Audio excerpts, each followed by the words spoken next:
شروع کرتا ہوں میں اللہ کے نام سے جس نے ہم سب کے سروں کو ایمان سے روشن کیا. میرا نام محسن ہے. میں اے لیولس کا طالب علم ہوں, اے لیولس گریجویٹ ہوں.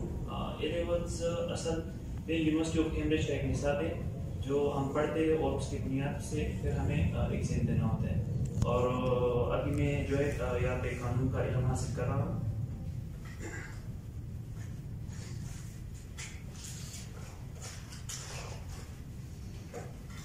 اول تو جو میرے معزز بھائی آئے ہوئے ہیں اور ان کے ساتھ مولانا حضرت, آپ سب کو تہ دل سے میں خوش آمدید کہتا ہوں. حضرت عمر رضی اللہ تعالیٰ عنہ فرماتے ہیں کہ اللہ ابھی اس معزز کتاب قرآن کے ذریعے سے قوموں کو اٹھائے گا, لیکن اگر کوئی قوم اس قرآن کو پیٹ دکھائے گی تو وہ رسوا کر دی جائے گی. میرے کہنے کا مقصد یہ ہے کہ اگر آج ہماری ملک پاکستان اتنی مصیبتوں اور تکلیف کے باوجود ٹکا ہوا ہے تو ان کا کریڈٹ میں ان مدارس کے طلبہ کو دیتا ہوں جو اپنا دن اور رات اسلام کی بتائی ہوئے طریقوں پہ بسر کر رہے ہیں.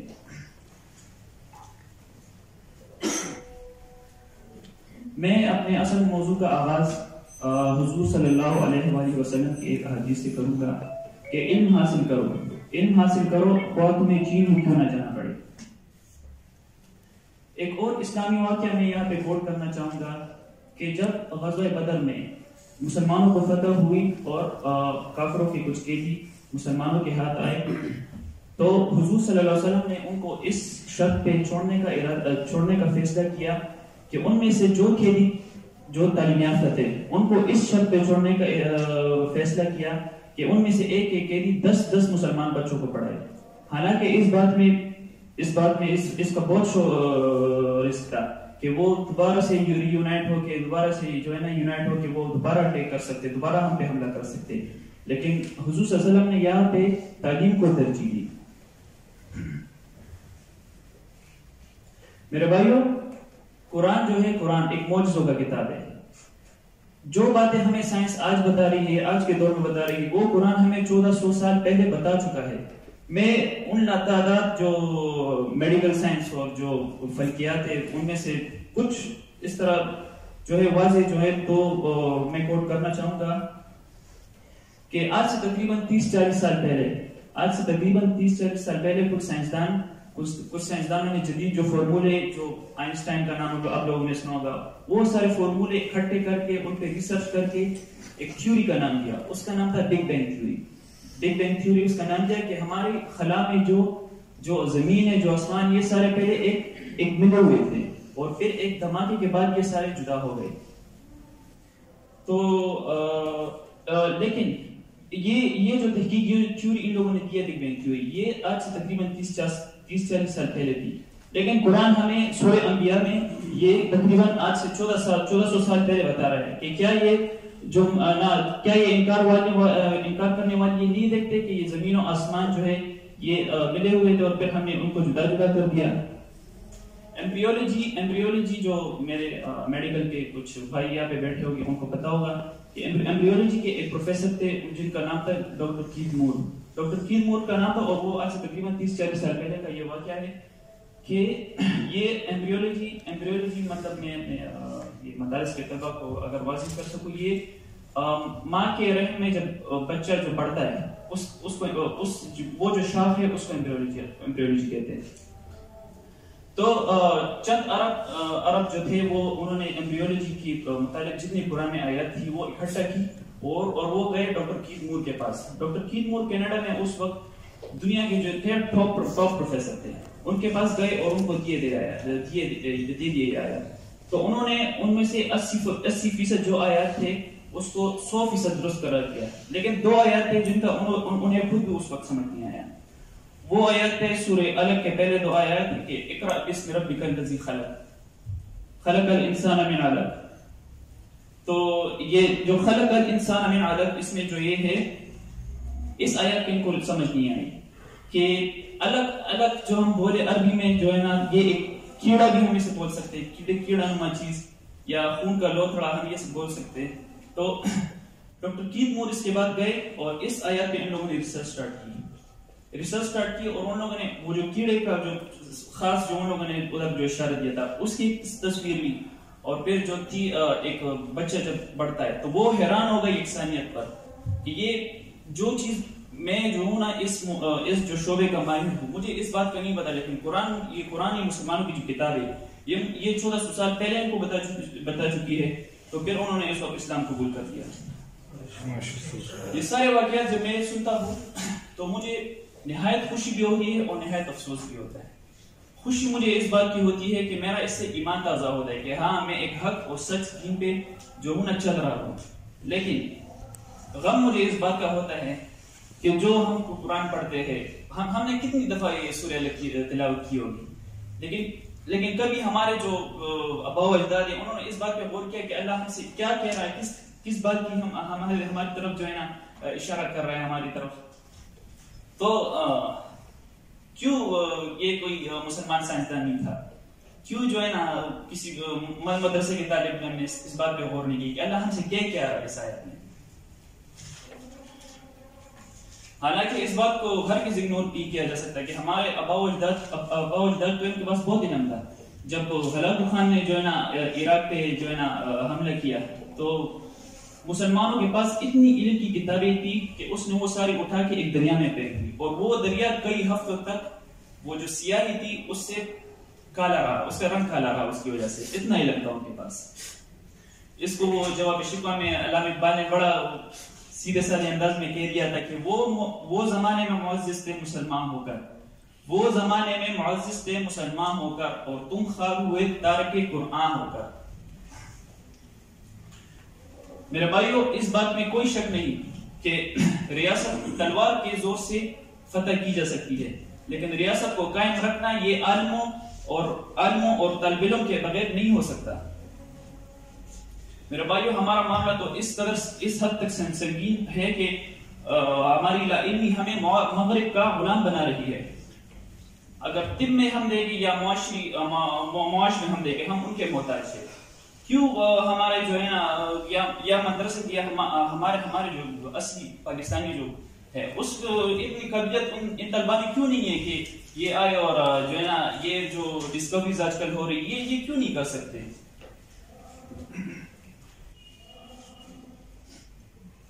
میرے بھائیو، جب تک ہم مغرب میں جو نصاب پڑھایا جا رہا ہے اس کو اپنے نصاب کے ساتھ شامل نہیں کریں گے، یہ تب تک ہمارے لیے بہت مشکل ہوگا بھائیو۔ اس کو جو ہے نا ہم جو کہتے ہیں تربیت، اگر اساتذہ ہمیں بتائے، بات آپ لوگوں کی بہت صحیح ہے کہ اس سے جو ہے نا ذہن تبدیل ہوتے یا اس طرح کچھ، وہ چیزیں ہم ہٹا بھی سکتے ہیں، وہ چیزیں ہم ان نصابات سے ہٹا سکتے ہیں جو ہے نا غیر اسلامی ہو، اسلام کے خلاف ہو، یا ہمارے طالب علموں کے ذہنوں پہ جو ہے نا منفی اثرات مرتب کرتی ہو۔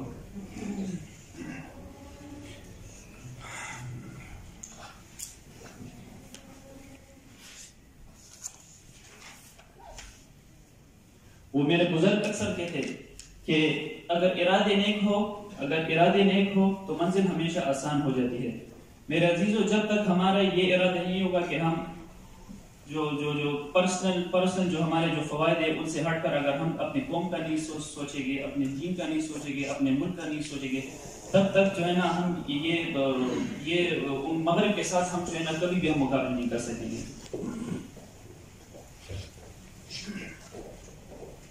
اور اگر کسی انسان کا ارادہ یہ ہو جاتا ہے کہ مجھے اپنے قوم کے لیے کچھ کرنا ہے، اپنے دین کے لیے کچھ کرنا ہے، اپنے ملک کے لیے کچھ کرنا ہے، تو اللہ ایسے بندے کو امامت بخشتا ہے، قیادت بخشتا ہے، اس کو ایک لیڈر بناتا ہے، کہ ایک عام سے انسان کو لیڈر بناتا ہے۔ میں یہاں پر میں اپنے گفتگو کا اختتام کرتا ہوں۔ اگر میرے بولنے میں کچھ غلطی سرزد ہو گئی ہو تو میں آپ سے معافی کا طلبگار ہوں، کہ میں خود بھی ایک طالب علم ہوں۔ جو میرے معزز مولانا حضرات بیٹھے ہوئے ہیں، اگر میرے گفتگو میں کچھ غلطی ہوئی ہو تو آپ سے درخواست ہے کہ مجھے درست کیجیے گا۔ جیسے امام شریف فرماتے ہیں کہ جس انسان کا کوئی استاد نہیں ہوتا اس کا استاد شیطان ہو جاتا ہے۔ جزاک اللہ۔ میں اقبال کے ایک شعر سے آپ سے ایک اجازت مانگوں گا کہ حیرت ہے کہ تعلیم و ترقی میں پیچھے ہے وہ قوم، حیرت ہے تعلیم و ترقی میں ہے پیچھے وہ قوم، جس قوم کا شروعات ہی اقرا سے ہوا۔ شرفنا لعلوم الحديث والقرآن، والصلاة والسلام على رسول الله، والصلاة والسلام على معلم أصحاب الصفة، وعلى آله وأصحابه الكرام، أما بعد فأعوذ بالله من الشيطان الرجيم بسم الله الرحمن الرحيم إنما يخشى الله من عباده العلماء صدق الله العظيم وقال النبي صلى الله عليه وسلم العلماء ورثة الأنبياء أو كما قال عليه الصلاة والسلام انداز بیاگر چھ میرا شوق نہیں ہے شاید کہ تیرے دل میں اتر جائے میری بات. استاد محترم حضرت مولانا محمد عمران ہلالی صاحب مدیر جامعہ اسلامیہ بٹخیلہ ضلع ملاکنڈ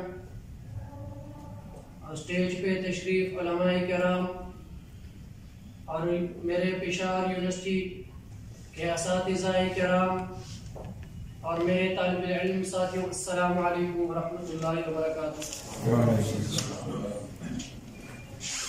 میرا نام محمد اسماعیل ہے. میرا ضلع مردان سے تعلق ہے اور جامعہ اسلامیہ بٹخیلہ میں درجہ ثالثہ میں پڑھتا ہوں. سامعین محترم، میں حیران و پریشان ہوں بلکہ نادم ہوں کہ مختصر وقت میں ایسے عظیم الشان موضوع پر کس طرح لب گشائی کروں.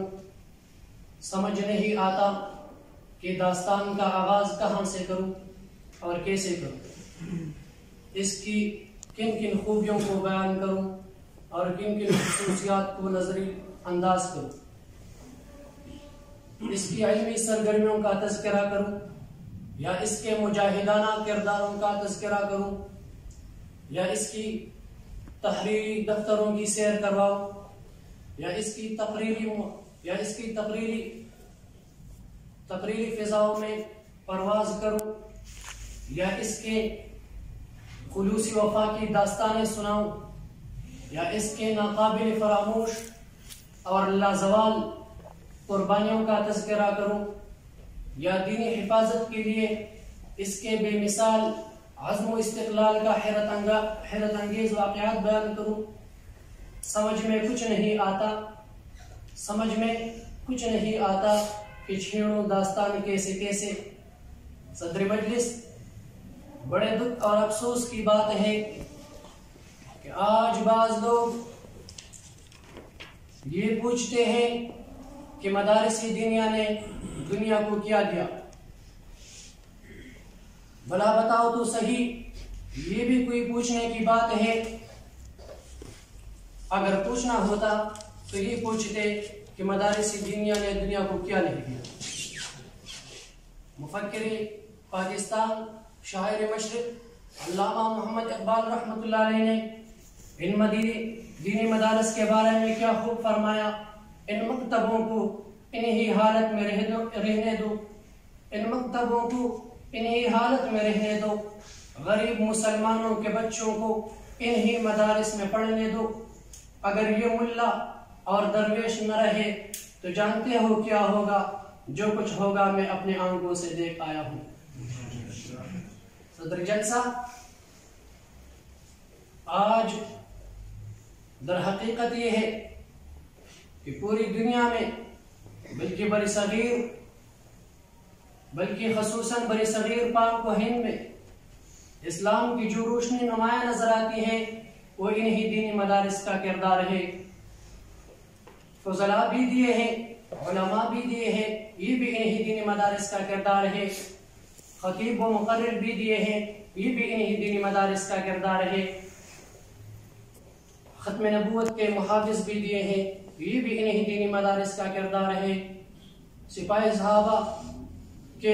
صحابہ رضی اللہ تعالیٰ عنہ اجمعین کے سپاہی بھی دیے ہیں، یہ بھی انہی دینی مدارس کا کردار ہے. بالآخر آپ کو ہر شعبے میں انہی دینی مدارس نے ایک محافظ دیا ہے. صدر جلسہ، میرا آخری بات یہ ہے کہ آج ہمارے بعض نادان بھائیوں کو یہ غلط فہمی ہو گئی ہے کہ مدارس دینیہ میں دہشت گرد تیار کیے جا رہے ہیں. جس طرح میرے بھائی شاہ خالد بھائی نے اس عنوان کو